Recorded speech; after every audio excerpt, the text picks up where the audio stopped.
Hello my dear students, welcome to all of you again in my channel name Shubh chemistry. तो बहुत बहुत स्वागत है आप सभी का।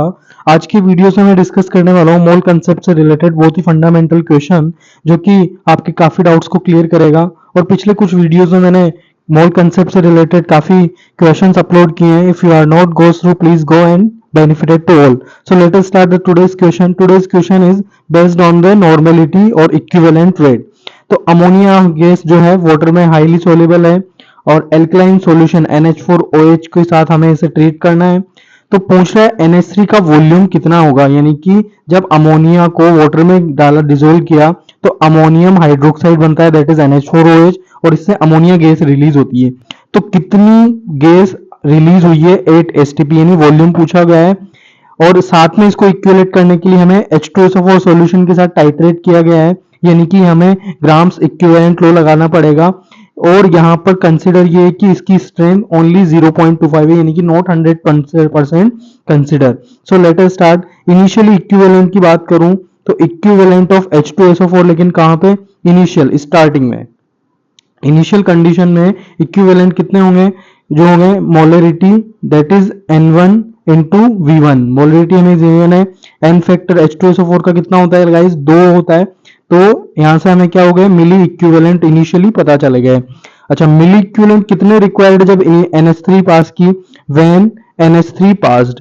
तो NH3 पास किए तो कुछ इक्विवेलेंट फिनिश हुए होंगे। तो कितने इक्विवेलेंट फिनिश हुए? तो रिक्वायर इक्विवेलेंट्स निकालते हैं यहाँ पे।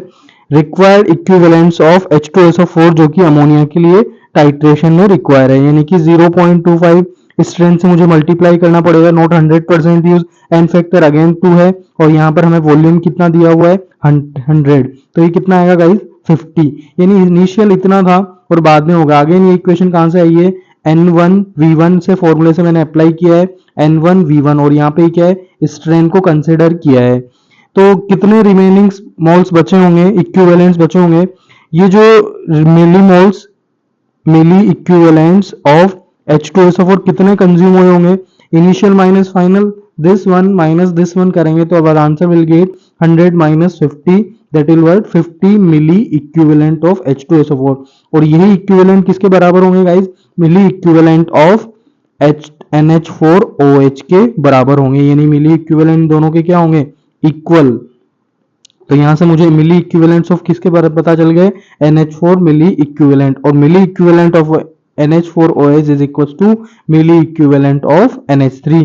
तो हम टाइट्रेशन में सिंपली इक्विवेलेंट्स को इक्वेट कर सकते हैं। तो मेरे पास इक्विवेलेंट्स पता चल गए। अगर n फैक्टर अगर 1 होता है किसका? NH4OH का, क्योंकि एक OH माइनस 1 ही है, एब्जॉर्ब करता है। तो यहाँ पर यही मेरे पास क्या हो जाएगा? मोलिक्यूलर वेट हो जाएगा, जो कि कितना आएगा? 50।